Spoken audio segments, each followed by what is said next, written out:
గురుగారు, ధర్మపిండం అంటే ఏమిటి?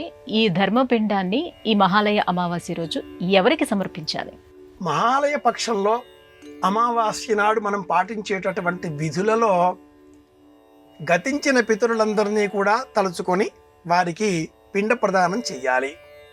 ఆదౌ పితా తథా మాత సాపత్ని జననీ తథా సుతభ్రాతృపితృవ్యాశ్చ ఈ క్రమంలో 21 వర్గాలు 28 వర్గాలు 2 మార్గాలలో గతించిన పితరులకు అందరికీ 7 తరాలకు సంబంధించి మనం పిండ ప్రదానం చేయవలసి ఉంటుంది.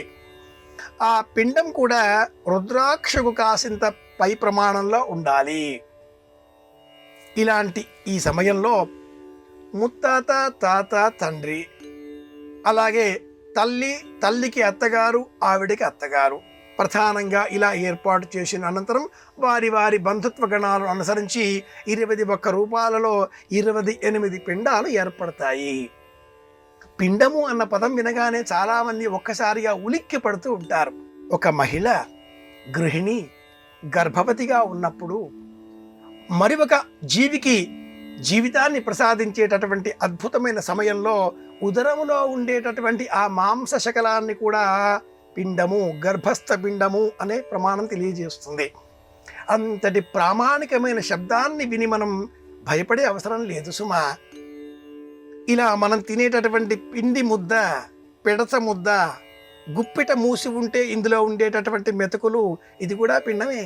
ఆత్మారావు ఆనందిస్తాడు. ఎవరు కూడా 32 బుక్కల కంటే ముద్దల కంటే ఎక్కువగా తినకూడదని ప్రమాణం. 32 ప్రమాణాలు అంతే ముష్టి. ఇది పిండం, తింటున్నాం.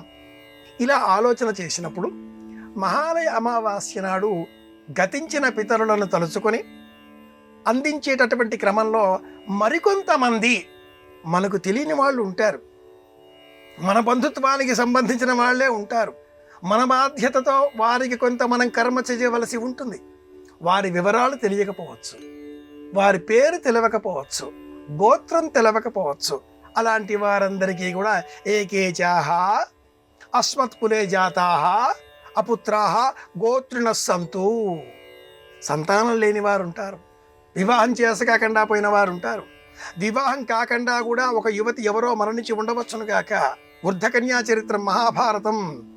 ఇలా వారందరికీ కూడా సంబంధించి ధర్మపిండము అనేటటువంటి పిండమును చివరగా మిగిలిపోయిన పదార్థం అంతా కూడా ఒక్క ముద్దగా చేసి వారందరికీ కూడా కృతజ్ఞతాపూర్వకంగా అందించడం.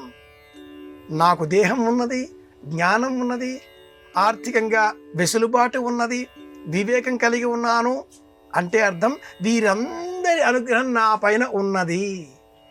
తెలిసిన వారికి పేర్లతో చెప్పగా తెలియని వారందరికీ కూడా అందించేటటువంటి చివరి భాగం ధర్మపిండం.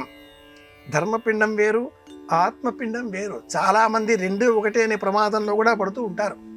ధర్మపిండం తెలియని వారందరికీ కూడా, ఎవరైతే ఈ లోకంలో ఉన్నారో వారందరికీ కూడా ఏదైనా కార్యక్రమం నిర్వహించినప్పుడు చిట్ట చివరిలో ఓట్ ఆఫ్ థ్యాంక్స్ అని చెప్తూ ఉంటారు. వందన సమర్పణ. అందరికీ వందన సమర్పణ చేస్తూ చేస్తూ హాలు నిర్వాహకులకు, సహాయం చేసిన వారికి, సహాయం చేయని వారికి, చివరిగా అందరికీ పేరు పేరున అందరికీ థ్యాంక్స్ అని ఒక మాట చెప్తూ ఉంటారు. ఈ అందరికీ అన్న పదమే ధర్మపిండం. ఇలా తీసుకోవాలి.